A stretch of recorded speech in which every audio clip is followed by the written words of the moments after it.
Welcome back. A new law passing in Florida prohibits banks from considering social and political factors in their lending decisions.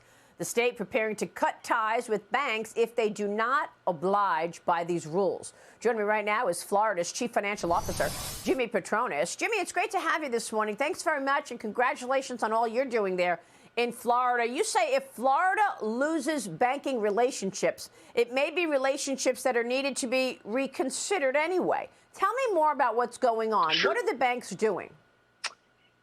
Sure. So House Bill 3 was legislation that was passed this past year. Governor DeSantis has been saying Florida's where woke goes to die.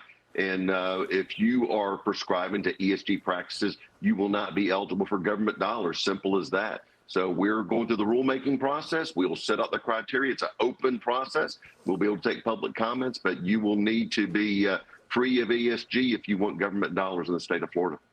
Well, part of this starts with the administration, which is sending out these signals to corporate America, into the banks in particular, saying, start, killing off fossil fuels. Yeah. We've talked to energy companies that are worried that they're not going to be able to get the lending that they need because the banks are taking a cue from the administration. How severe is this? Are banks shutting off lending to fossil fuel companies?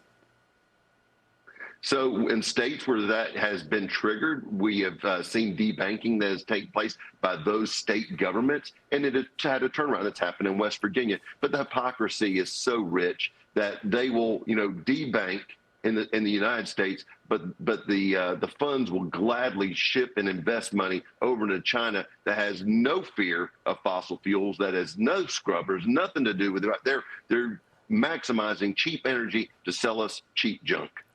So what are you going to do if the banks push back on you and say, well, that's fine, we want to keep these standards, the administration's telling us to keep ESG in place, we'll get out of Florida?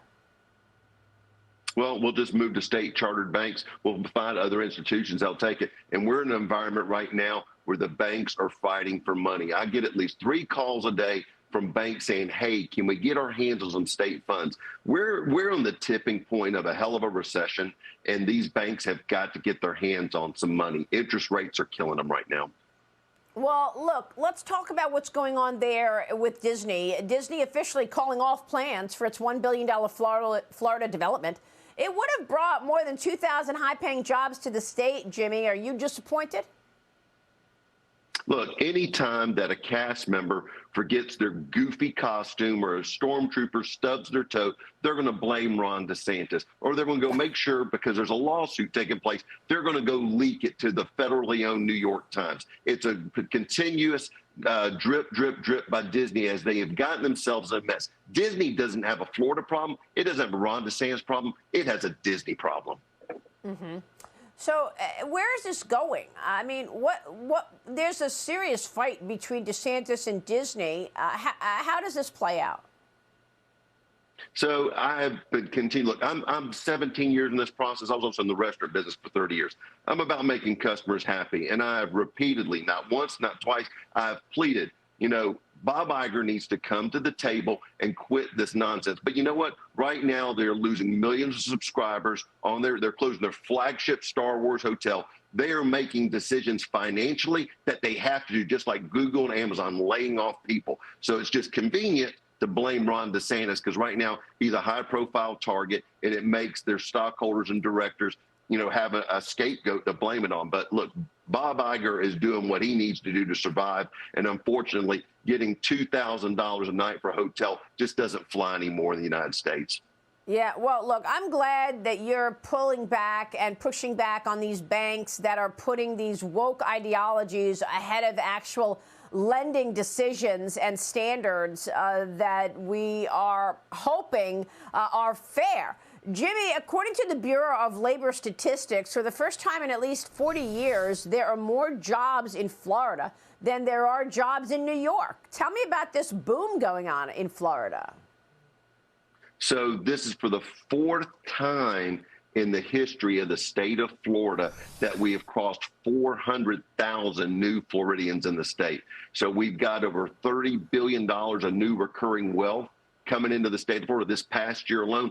And that's where New York is losing money. California is losing money. So, and I talk to people all the time. I was in the Villages about a month ago. I talked to a New Jersey couple, a Buffalo, New York couple, and a Chicago couple. All three of them, I said, what brought you to Florida? And I'm thinking, this is their kids, the weather, something else is there. No, every single one of them was taxes. So lower taxes. They're tired of being taxed. They're tired of their dollars being used in other places other than funding law enforcement, creating a safe environment. And in Florida, that's what we're leading on. We're leading on quality of life, peace of mind, and security of our families. We just reported this week that New Jersey had to lower its expectation for revenue.